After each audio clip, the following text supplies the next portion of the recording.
Okay, Zok Tehillah Gemara. Now, before we learn this Mishnah, we really need to review the last Mishnah because they really go hand in hand. So let's go back to Daf Chav Ches Amud Aleph at the bottom. We had a very short Mishnah. Nishbur Akadoi Rishus Harabim. Someone's jug broke in Rishus Harabim. V'hochlak echad b'mayim. And someone slipped in the water or shaloka b'charos is chay. What is the chiv over here? Amar Rav Yehuda Amar Rav. Loishonu el shetinfu kela b'mayim. If his kalim, so imagine there's water, dirty water on the floor, and my clothing get dirty. That's the damage that we're talking about that someone is chayav for. Why is there a chiyuv? So Rav tells us, Rashi tells us, the Rav Muki Lamasnisin Kishaloi Hifkers Mema. The water still belongs to the original owner. And Rav holds that a bar is only a bar if it's hefker. Something that belongs to you will never be a bar. Therefore, it's your mamai. Hilchach nimtza shenizuku kelov shalzeh b'mamoinoi shalzeh. The damages, because the chiyuv for damages here is not because of bar, which is not my money.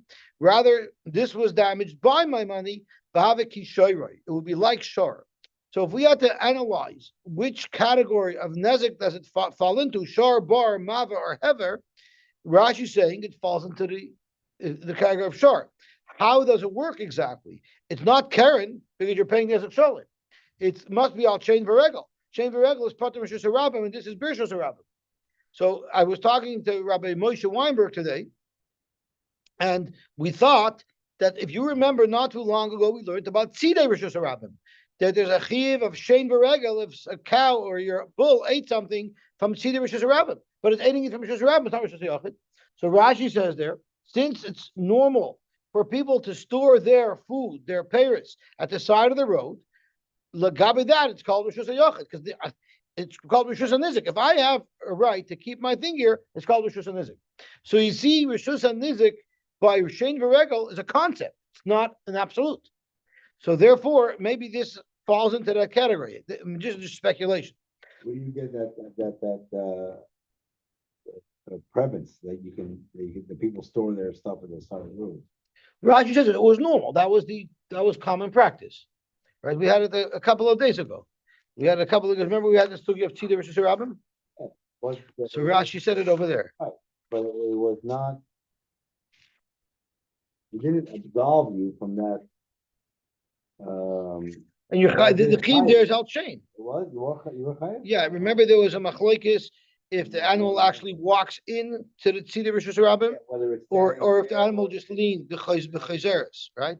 But either way, the food itself was at the side of the Rishus Harabim, and it's considered about those fences that fell over, whether the barbed wire was. So we're going to get into that again. Yeah, we're going to get into that again.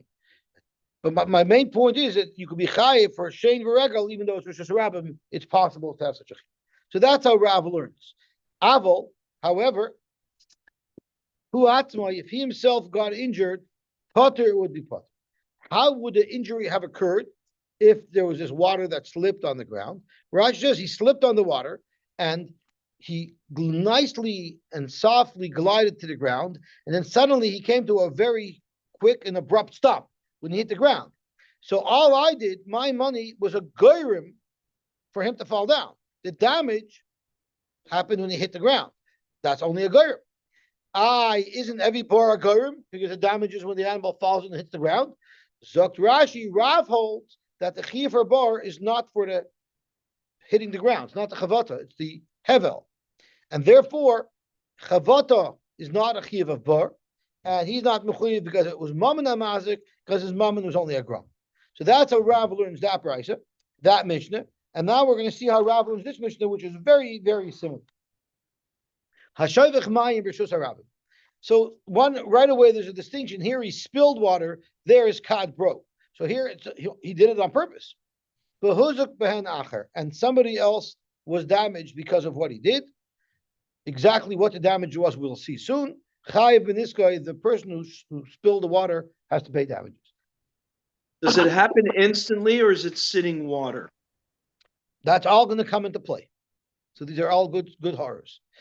Zogt the Heilige Mishnah weiter. This is the case that Shlomi was referring to earlier. Hamatznias hakoitz v'esaschuches.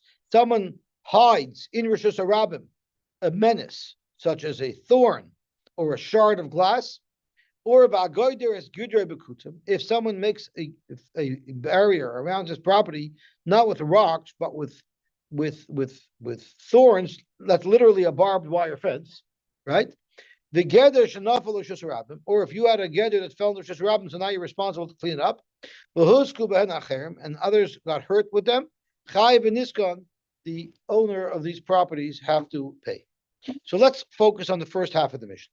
Amar Rav. Rav said regarding a shoyfech mayim b'shus harabim, lo shanu that the shoyfech hamayim is chayiv el the nitnefu kelav b'mayim.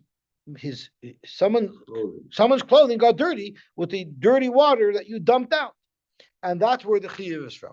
Similar to what Rav said in the last Mishnah.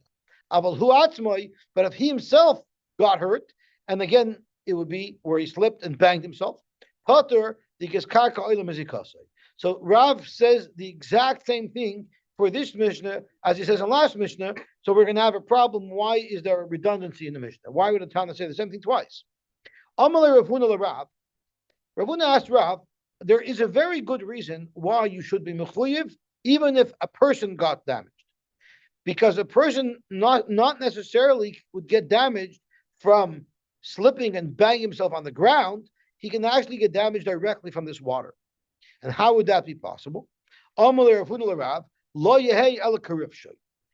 if he dropped the dirt, filth, and someone got injured from the filth? I'm not sure exactly what his injury would be, but his injury is from the filth itself. That you would be mechayiv if you hurt a person. So here, when you drop the water, Rashi's the chiddush is when you drop the water, now you have a puddle of water that mixes with the earth from the ground and creates mud. If someone falls into mud, that's the damage in and of itself. Again, I'm not sure what damage it causes, but if someone falls into mud, it's not karka oilam, it's his water and mud that created the damage. It's a direct damage. So why would Rav say that lo shanu elish lost my potter? Why can't you say you're chayiv as well? That's the kasha that Rav Huna asks on Rav. We have a very good hechatimsa where there's a big puddle because he dropped all this water. Of course, it creates a big puddle. It mixes with the earth in the ground, which now becomes part of his concoction. And this guy got injured in the mud.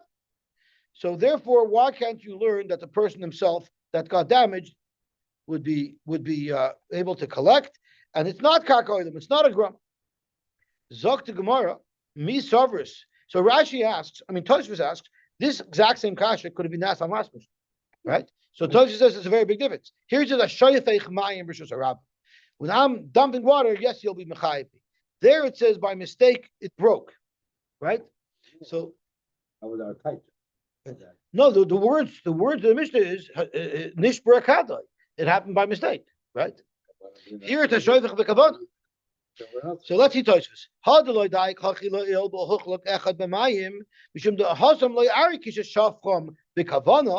There he didn't dump the water out purposefully. He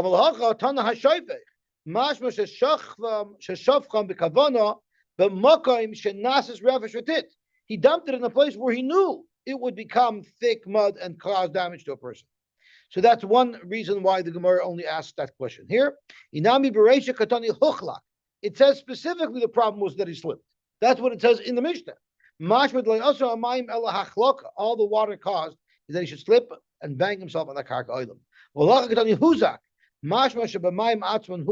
The mayim itself damaged. So that's where if one is raising over here, why didn't Rav say you can be chayiv as well for damage to a person? Zok to Gemara, because there was a drain. There was no puddle. When the Mishnah says a shoyfech mayim b'shus harabim, it's a broad case. We don't want to say it's only speaking in a case where it created a big puddle of mud.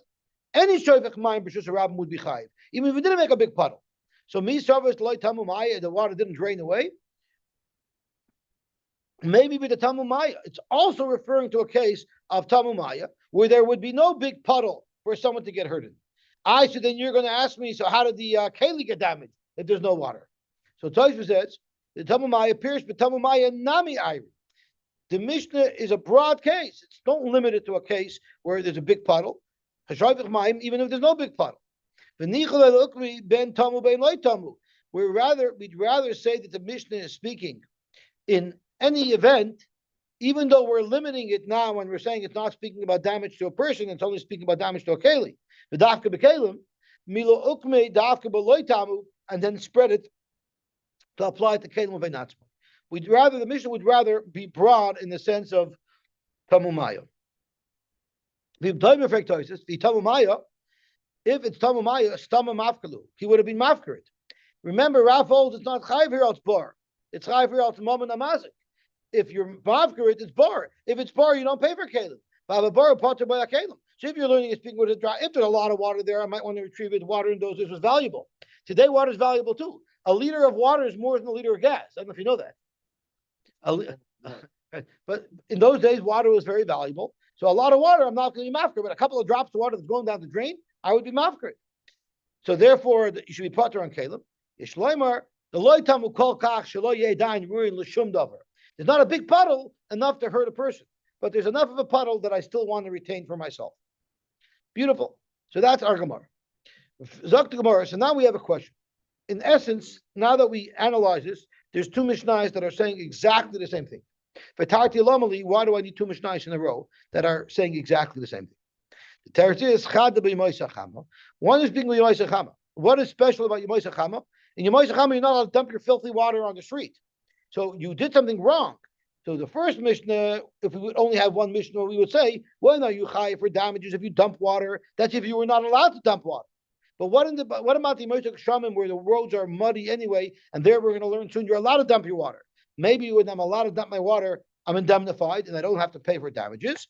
Kamash Malon, that even if you're allowed to dump your water there, you are, but you're still liable for any damage that it causes. The Tanya we learned, and we had this brisa also last week.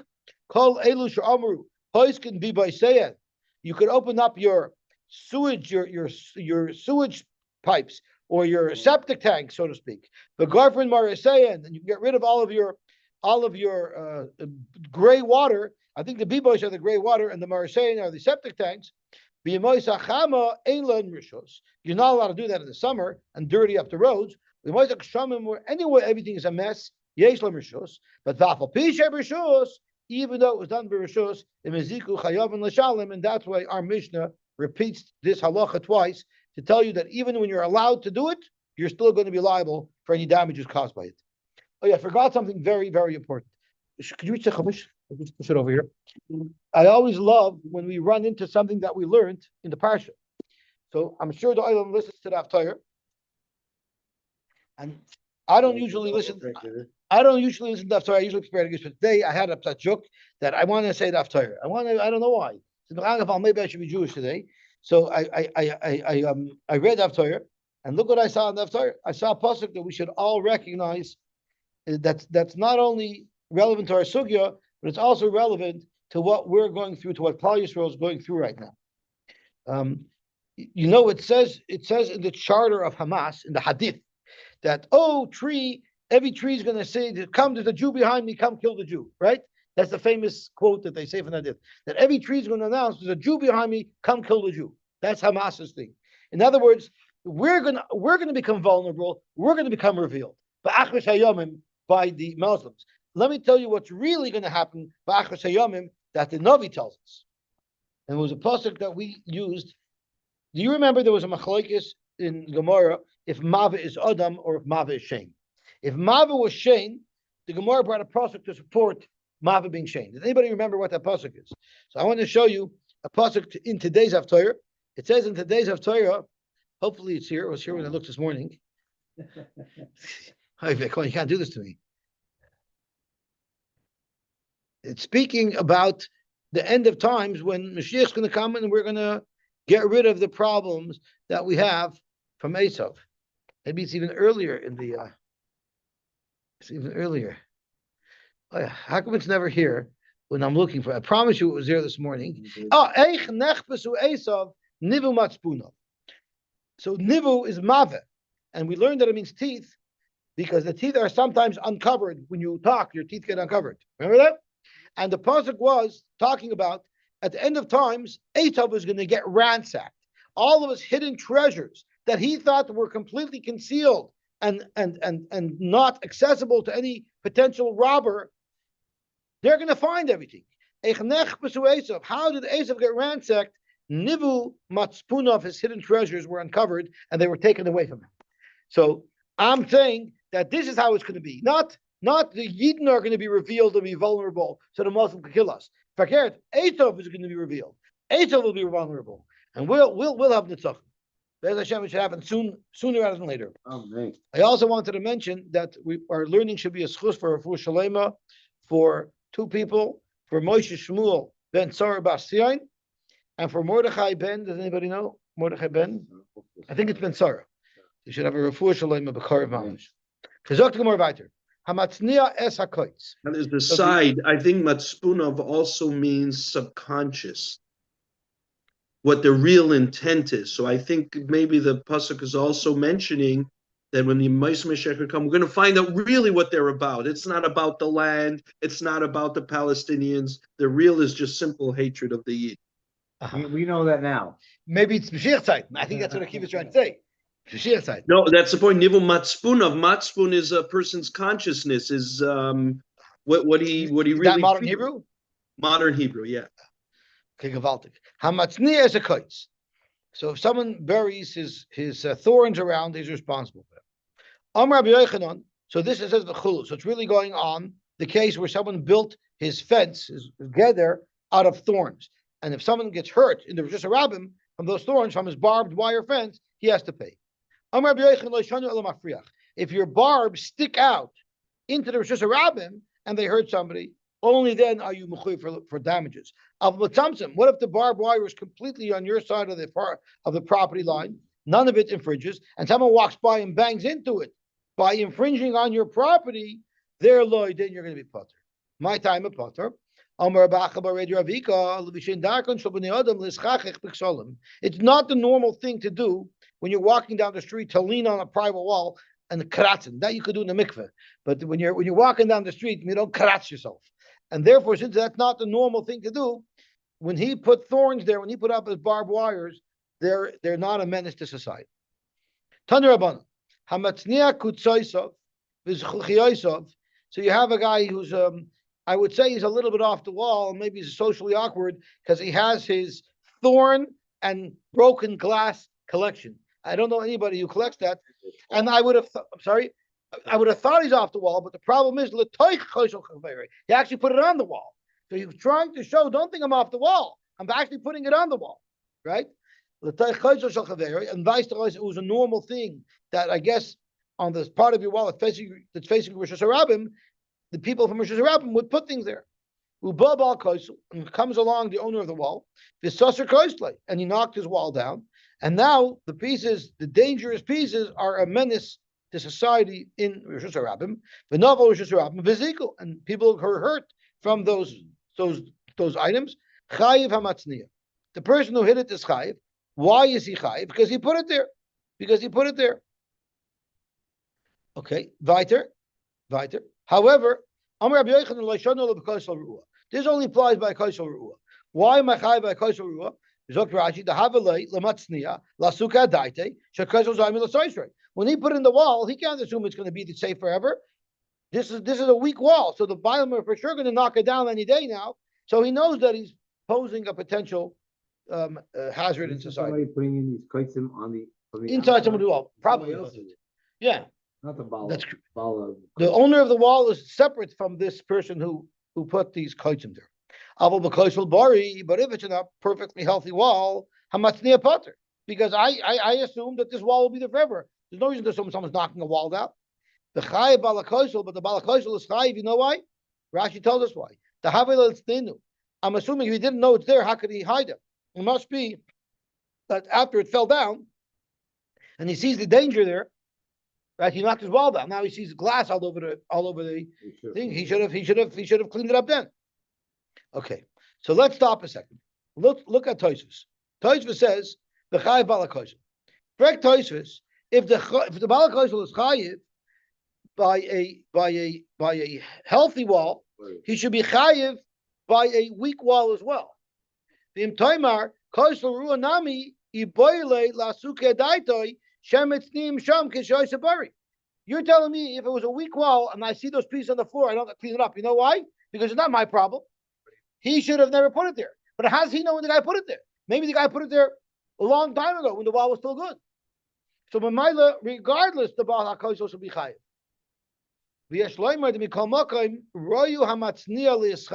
more appropriate that the Matzniya should be chayiv. Even Shapasha, he was very negligent. He put it in a wall that he knew was going to come down. You don't have to say that unless it was from day one Ru'ah, the Baal HaKoshel is chayiv. No, the Baal HaKoshel would not be chayiv. Even though from the Baal HaKoshel's perspective he doesn't know the difference, it doesn't matter. We know that there was a Matzniya here. Sure. Because even though there is reason to give liability to the Baal HaKoshel, but surely the Matzniya should pay everything. The Baal HaKoshel can't say you pay and not me. Or the guy who was Matzniya can't say to the Baal HaKoshel you pay and not me. There's liability there. But in the case of a Koshel Bari, in the case of a Koshel Ru'ah, the Matzniya could tell you pay not. I'm sorry. In the case of a Koshel Ru'ah, the Baal HaKoshel will say you pay and not me because you put it there knowing it was a hazard. In the case of Koshel Bari, the Matzniya will tell the Baal HaKoshel, you pay not me because I didn't do anything wrong and you should have picked it up. Isn't the premise is that people can put stuff on the wall because people don't lean up against Only if there's no concern that it's going to be taken down. What place is Kasha? So Tosh Kasha is How do you know that if he takes down the Koshel Ru'ah, the Baal Abai should still have liability because he doesn't know when the guy put it in. The Terrorist, that's true, but we'll still go after the Matzniya. No, there's two people with potential liability. We'll go after the Matzniya because he put it there knowing this would come down. Now, does that mean if he's not around, you don't go after the Baal HaKoshel? Maybe you do. But the first person that we're going to go after is him. Oh, we did that already. Amar Rabbi Yochanan.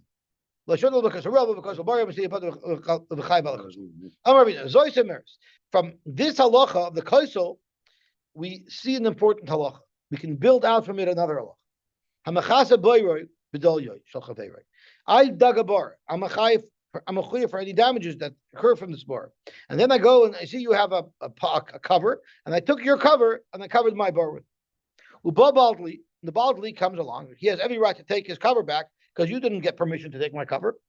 But not Dolia, and he took his cover. And now someone gets damaged in the bar. Chayiv balabar. The balabar is chayiv. So how do you see that?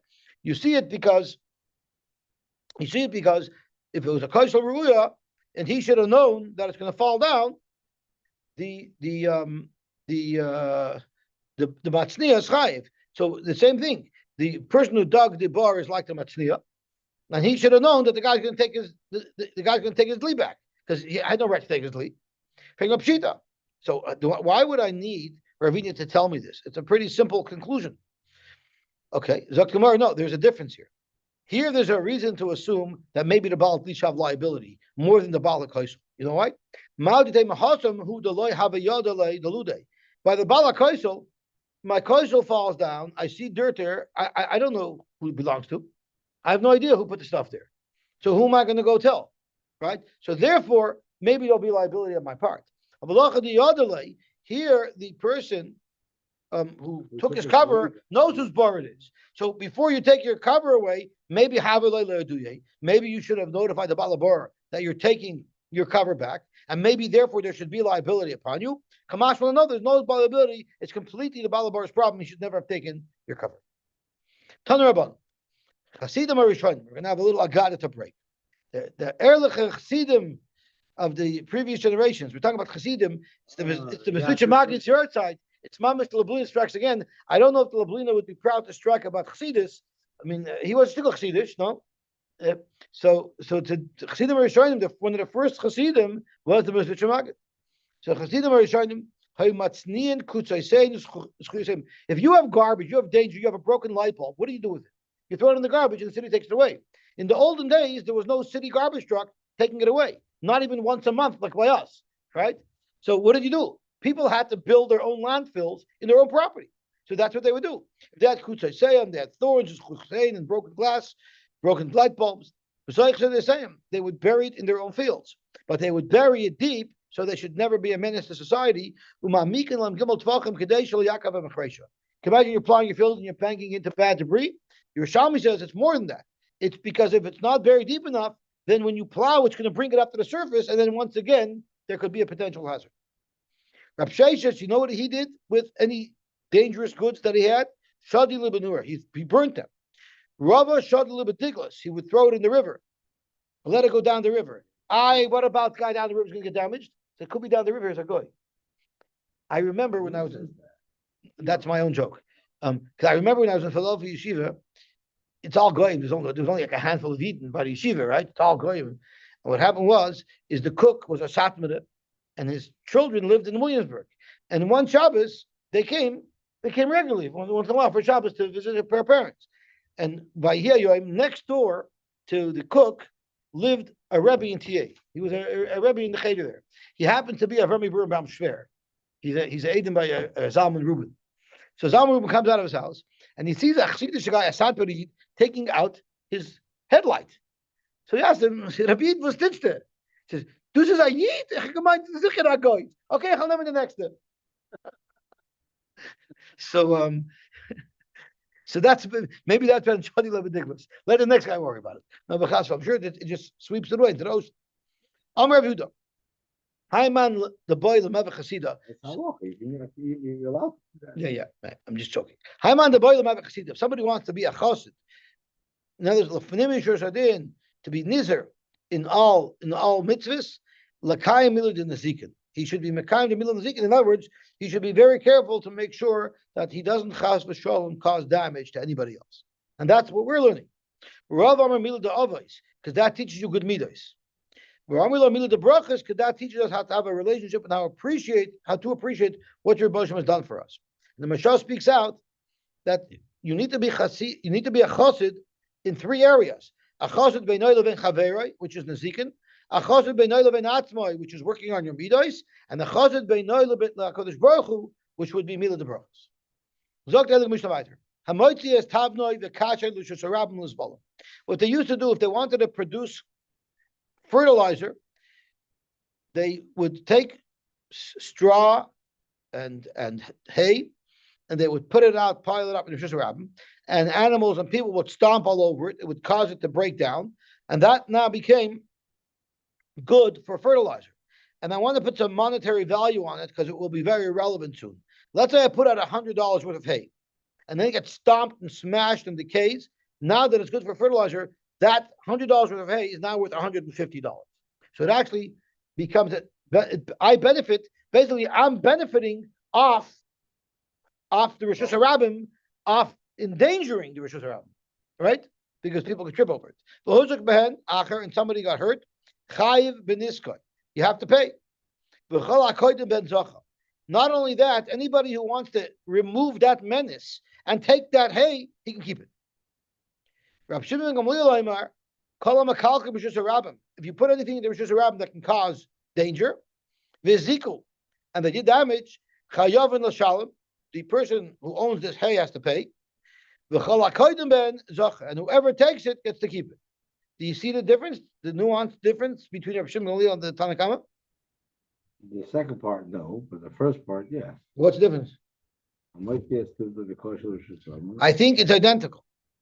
So the Gemara is going to tell us, the Gemara is going to tell us there's a nuanced difference. And the nuanced difference is as follows. And the Tanna Kama holds, if I have this tevin that's out there, and we decided earlier it was $100 for the tevin, and as it breaks down, it's worth now $150, you only have a right to seize the $50 of shvach, not the keren.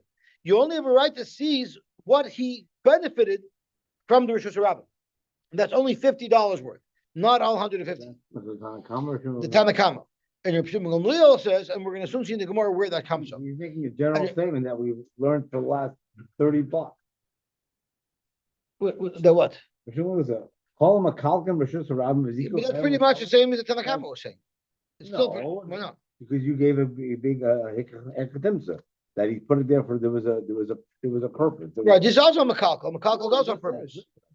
Call him a Kalkin. Anything that could cause damage, any menace. Just because I'm putting it there for a purpose, it's still a menace, right? We're talking about a menace. They both use exactly the same words. No. No, Shlomi's pointing out the Tanna Kama says a moitzi is tivnoi the kasha. It doesn't say anything about Makalklin. And I'm. Shimon used the word called Yossi Makalklin. explained it. They did it for a purpose. Shimon Gamliel is Well, we're like going to see in the Gemara. The whole difference is that according to the Gemara is Tanakama, you could only seize what it grew in value, that extra $50, and according to Shimon Gamliel, you get to take everything, even the carrot. You get to take everything. So, does the person who put it out lose $50, or does he lose $150? Okay. No, we don't know it. It's only because we're going to see in the Gemara later. So, Zok to Gemara weiter, a new case. We had that case. He turned over the ripstake on the fire, except it wasn't a ripstake and it wasn't on fire. And somebody else got damaged.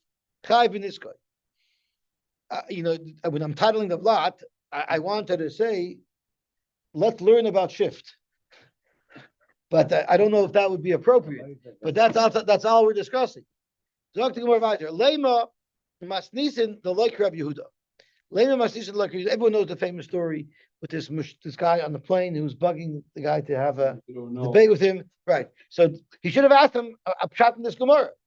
You don't know this. You don't know this Gemara. What's face to show? Lema masnisin like Rabbi Yehuda. No. It was not a fire. No. That was the old. No, it wasn't burning. Let's say that this Mishnah is inconsistent with Rabbi Yehuda. The Tanya Rabbi Yehuda Aimer, the Shasai Tzalos Valim during this season where it's normal to put Zevel out on the street. A man may do it, but there's a limit to how long he can do it for. You're allowed to put it out, you're allowed to put your Zevel and pile it up in your Rabim for up to 30 days. Now you know why ladies say, could you please take off your shoes before you come in? Right? There's a basis in the Gemara for it. When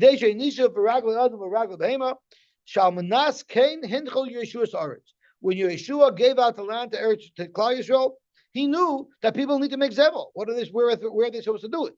So he built it in to the distribution of land that everybody has to accept upon themselves, that the Rishus HaRabbims, they're willing for that season to accept that this should happen. So it seems to say that it's allowed. So if it's allowed, you won't pay your damages. So this is not consistent with the Mishnah. So no, even if you're allowed to do it, but Rabbi Yehuda never says you don't have to pay damages. You're not indemnified. You're allowed to do it. You're allowed to do it. There's no bylaw against it. But still, you're going to pay. Sorry? No, he's not in the Mishnah. We're trying to say Yehuda argues on our Mishnah because he says it's allowed. So just because it's allowed, it doesn't mean you don't pay for damages.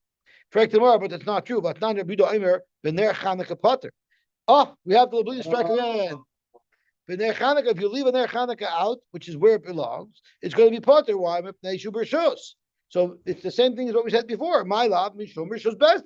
If you're allowed to do it, you're allowed to do it. So I'm not liable. That's my Hanukkah candles in Rishus Harabim. That's right. So tomorrow, what's wrong with that? Chabad does it all. Got a lot of. So tomorrow, loy Mishum Rishus mitzvah. It's a rishus, but it's a mitzvah to do. About you're allowed to do it. Why are you allowed to do it? Because it's a mitzvah. That's where you're going to be potter for Rishus Harabim. But just because you're allowed to do it, but it's not a mitzvah, that would not indemnify. The Tanya Rabbi Yehuda Aimer, B'ner Chanukah, potter. Why? If nature is just a mitzvah. So Rabbi Yehuda made it very clear. Tashma, but we have another raya that Rabbi Yehuda holds you to be potter. Kol elu sh'amru mutar l'kalkal b'shus harabim, and chayav and l'shalom, Rabbi Yehuda potter. So you see clear Rabbi Yehuda holds this potter. So how in the world could you make Rabbi Yehuda consistent with our Mishnah? Our Rabbi Nachman, very simple. Masnishin shaloi b'shas, I saw Zvalim. Rabbi Yudi, who said our Mishnah speaking during the season when you're allowed to do it? Maybe our Mishnah was speaking in the season when you're allowed to do it. Rav Ashi says there's a very big difference because our Mishnah is talking about Tevin and Kash. Rabbi Yehuda is talking about Zevel. Zevel is different than Tevin and Kash. Why is that? Tevin and Kash is not Mishum the Misraki. Zevel is soft and mushy the moment you put it out. Not likely to cause damage. It's not so slippery if it's soft and mushy. But if you put out wet, hard stalks, those are very easy to slip on. So they're a much greater hazard. So that Rabbi Yehuda says you're allowed to do 3 months a year, that's Zevel. Tevin and Kash you're never allowed to put out because they're too dangerous. And in the Mishnah's case where they're too dangerous, even there Rabbi Yehuda holds your chayiv to pay damages. At Zevel you wouldn't be chayiv.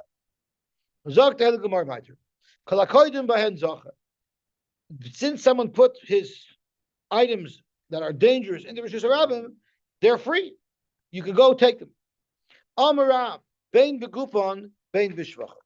Rav said not only can you take what they improved, you're actually allowed to take the Karen itself. You're allowed to take the Kash and the Tevin itself. Okay. Uziri Amar Bishvachan. You can only take the extra 50 Avaloi Begufon. So this is exactly the machlokes that we wanted to say is Reb Shimon ben Gamliel and the Tanakama. Rav would be like Reb Shimon ben Gamliel, and Ziri would be like the Tanakama. The Gemara is going to bring that up soon. But what is the machlokes between Rav and Ziri? Rav's over to Gufon Mishum Shvachon. They really wanted to counter the Shvach. Once they're counting it, they counter the whole thing. But you have to start paying them back. Simple, you take the whole thing. Just because you could take the benefit that this person has from his illegal activity, who said you could take away everything? No, he can collect it back. He can go Well, either I only take a third of it, right? Or I'll take the whole thing, but I'll pay you in cash. The owner can go back. One back. What am I missing? How does it become shvachai? I put something out, what I. It's worth $100. I put out stocks that are worth $100, and by them smashed, that makes them worth $150. I'm using the by the Nazir, public. okay. I'm using the public to make my To cost make better. extra cash. Oh, beauty. Oh, what a racket. That's similar to a toll booth. What's that? It's similar to a toll booth. So that's where it's nan. Ha'hoivech es agolol b'shus harabim. Someone flips over a steak in Rishus Harabim. V'hozek ben acher. The crushed wine would make sense. I could put beans and I put the oil and let everybody walk underneath it. And I could get the olives crushed. You melt it, yeah. Tanan, you know who did that? Waze did that. User contributed content is exactly this, Right. except they got away with it. Yeah, but we all benefit Yeah. from it. Yeah, and Chami, here no one's benefiting. Tanan, ha'hoivech es agolol b'shus harabim. V'hozek ben acher, and somebody got hurt. Chayv in Iskoy. But it doesn't say v'lukol akoidim zocha loy katani. Why not? The teretz is because there's no shvach there. Because Golol doesn't need to be improved. So you have a raya that you're not gozer on the Karen, only on the shvach. So you have a raya like Seiri against Rav. Yeah. What's wrong? So you didn't say it. So that was the. Why didn't they say that halacha? Why didn't they say that halacha? This is quoting from our Mishnah. Our Mishnah only says by Tevin and Kash, Kol HaKodim Zacha. The Mishnah doesn't say Kol HaKodim Zacha, by Hevach Hazagolo. So it's mashma that you don't say Kol HaKodim Zacha. What's the terror? The Gemara Katani, Lekatani, Tana Reisha with the Seifa. When it says Kol HaKodim Zacha, in the first case, it applies to the rest of the Mishnah. Frankly, it's a nice shot, but we have a brisa that seems to indicate otherwise. Because Vatani Allah, there's a brisa that adds on to the Mishnah. Right after the Mishnah finishes with a Hoivach Hasagol B'Shus Harabim, Vuzak B'Nacha Chai B'Dis guy, the brisa adds on a Surin Mishum Gezel. So that seems to indicate that you're not allowed to take it. So Shver and Rav. So tomorrow, no, maybe Kikotani a Surin Mishum Gezel. The brisa is not just commenting on the last chelik of the Mishnah. Maybe it's commenting on the whole Mishnah. Akulamas Nisakai. So you're asking me what it means. How could you Surin Mishum Gezel allowed to take it? What it means is La'oisei Shekadim V'Zacha. The guy who took it is his, and if you take it away from him, asur mishum gezel. Zaktimar, that's a really nice shot, but it's wrong. But like the town we have a Mishnah. Hamoji tavne v'kashe lushus rabim l'zvelim, v'hozuk ben acher chai ben iskoi, v'chal akodim b'hen zacha umutim mishum gezel. But v'hoivach has a goal lushus rabim v'hozuk ben acher chai v'asur mishum gezel. So you have a Mishnah that actually speaks out for asur mishum gezel only. It's not gezel to take it. You can go take it. So why does it have to say mutar mishum gezel? And here it says v'asur mishum gezel. Not gezel. It's not. It's mamish. I hear it's a good hour, but a couple you see there's a distinction. You see there's a clear distinction between Tevin and Kash and Hoivach Hasagol, which means by Hoivach Hasagol we're not going to cancel. So you see, Klor, we're only counting the Shvach, and we're not counting the Guf. So it's Shver and Rav, because Rav says you cancel the Guf as well. Rav Nachman Bayitzak Aposh Teretz. Golol Karamis. You're asking Azam and Kash 50 Kasha. If you have something that had Shvach, then the main is on the Shvach. Once it goes on the Shvach, they roll it over to the Guf as well. But if there's no Shvach here to begin with, then the Kanas doesn't start like answer. So it's not Shver and Rav. Rav says when there's Shvach, like by Tevin and Kash, you can take everything. But when there's no Shvach at all, there is no Kanas. So it's not fair that by Hoifach Gadol, even Rav would be Moida, that there's no Knas. Ibailu, so the Gemara closes Shaila. Ledivya Omer Kansoi Gufan Mishum Shvacha. If you hold, like Rav, that they counted the Guf Mishum Shvach, do you have to wait till the Shvach to be able to seize it? Or, no, since eventually you're going to count, I can take it now. La'alta Kantinan, Oi Lechimaisi Shvacha Kantinan. You have to wait. You cannot touch it until it becomes deteriorated, and then you can grab it. Toshma, let's see if we can make a raya. Mitakairina on Golol, a minute ago, we asked the kasha on Rav from Golol. What was the kasha on Rav from Golol? Golol, even if you hold that he would be containing that guf, but there's no shvach yet, because Golol is never shvach. So from the fact that the Gemara asked the kasha on Rav from Golol shows that they they understood it, that the knas should be immediately, even before the shvach shows up. In fact, Tizbara, come on, that makes no sense at all. Ki amrinan Golol mikamed elishni Rab Nachman. When we asked the kasha from Golol, that's before Rab Nachman told us that there's no gzeira at all on Golol. Lavazu Deshani Rab Nachman, now that we're past that point where you already know pshat in Golol, it's because there's never any type of knas. If there's not going to be shvach here, you can't ask any kasha from Golol, because Golol is not even in the parsha. So therefore, you don't have a right. Now we want to say that Rav and Ziri, they have this machlekes. Let's see if we can find another set of Tanoim that argue on them. Ziri wasn't a Tana, Rav was Tana. So let's say it's a machlekes Tanoim. Star shekosed by ribbis. What happens if you write a star, an illegal star, because there's ribbis in it? Levi borrowed $100 from Shimon, and he's going to pay back $125. The halacha is koin to noisoi kantim the einoi goyva lo yasaker and v'lo yasaribis. Wow. The Malva gets to collect nothing. Never have merit. Life is just as So that's a beautiful kash. Beautiful kash. So first let me take a step back. First I want to tell you, Tosh says it's not just a star is possible, but if I'm moida, I pay. The halva is possible. So your mom is sanctioning the Malva. Frank Dakiva, so the loiv is chayt in iskar. The loiv should always try to borrow money with ribbis, because it'll be chayt in iskar. Right? Mamish Akiva's kasha. So let's see Tosh's. Frank Toshvis, by Marie. I'm sorry, let's go back to it. Hiksha Riva. Im Yavsid Kol Choyvoy Lagamri, if he's going to end up not having to pay at all, Matzinu Haloy V'chayt in Niskar. The loiva, by entering into such a contract, is actually benefiting. You might be sanctioning the Malva, but you're helping the loiva. The loiva also doesn't have And it. he also went and he So stitched the the model base in on him. That's all. No, Why, he Marie? stitched the base, he borrowed the money, agreed to pay 125, they went to base but in. He's asking about the.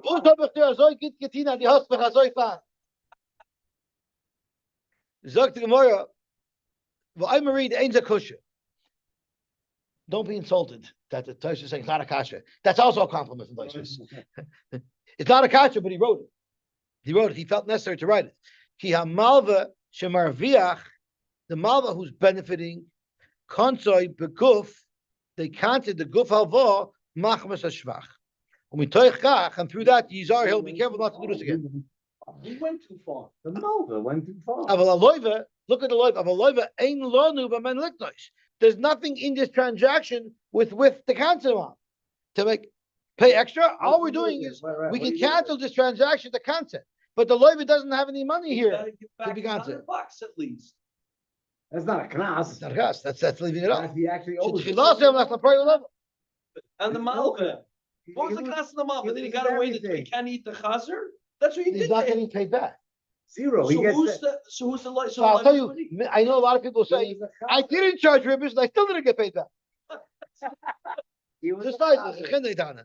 He was a chazer. He was a chazer. Who was the chazer? The The Malva. Malva. So what? So the knas is that he loses his carrot. That's a knas. That's what he's saying. Yeah. What do I do to the loiva? What do I do to him?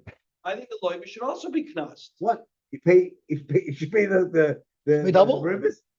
You should pay the. What do you do to him? How would you count him? You can't count him. You're not really. It's a mistake to say that there's a knas. I guess the That's term what the- knas. No, the term Yeah. knas means he's not really getting knas. He's just not getting his money back. That's not really a knas. Knas is you got to reach. You in sound your like a pocket loiva. and pay You sound like a loiva. I said that loiva. What are you losing? You don't have it anyway. Sagt the Gemara, Divrei Reb Meir. That says that Rosh Shimon gave you a knas yeshiva. You had to reach into your pocket and you had to put money out. Then it hurts. I hear. Then it hurts. That's what a knas is. This isn't the knas. The Malva already is. I don't know. I He know charged the I ribbis, know he people wasn't I gonna know get the money people back. that will lend that money Because each and they were very bothered when it wasn't paid back. What's that? I know people who lent that money that were very bothered when it wasn't Of paid back. course they were, but not with. But Chacham Moirim, Goyves Hakeren Avalois Ribis. We don't count him. He doesn't get his ribis. At least he But gets- he's going to the care. he's right. He gets $100. Zoktumar Lamer Rav Domakrab Meir. Let's say Rav holds a Kameir that you can't say everything. Uziri Domakrab on. Amalach Rav, no, this is not my machloikis with Ziri has nothing to do with this. Atkan like Kamir Rabban Hasam. There the Rabban hold, you don't count. I would agree with that. You know why? Ela Karen, the Behetera, it was the Karen is perfectly mutter. I lent the money, I get paid back.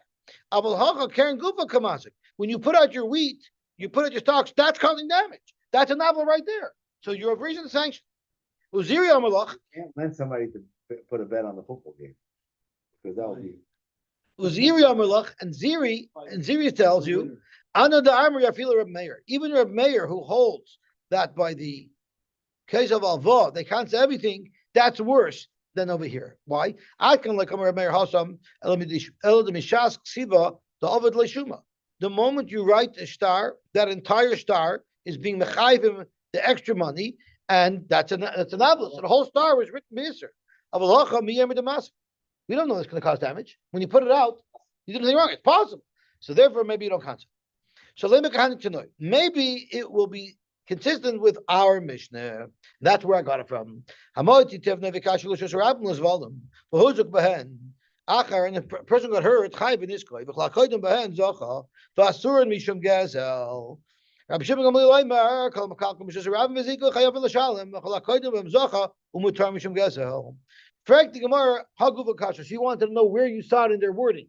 So now we're going to see how you see it. Haguva Kasha. Look at their abundance of words. They don't make sense. And you yourself asked this Kasha. Shlomi asked this Kasha. Amrit kol hakoydim behen zocha. First it's kol hakoydim bhem zocha. It doesn't make sense. You asked that kasha, right? And I brushed it off because the Gemara says it over here. It's a steer when they obey. Kalakadim b'zacha and the steer mishum gezel.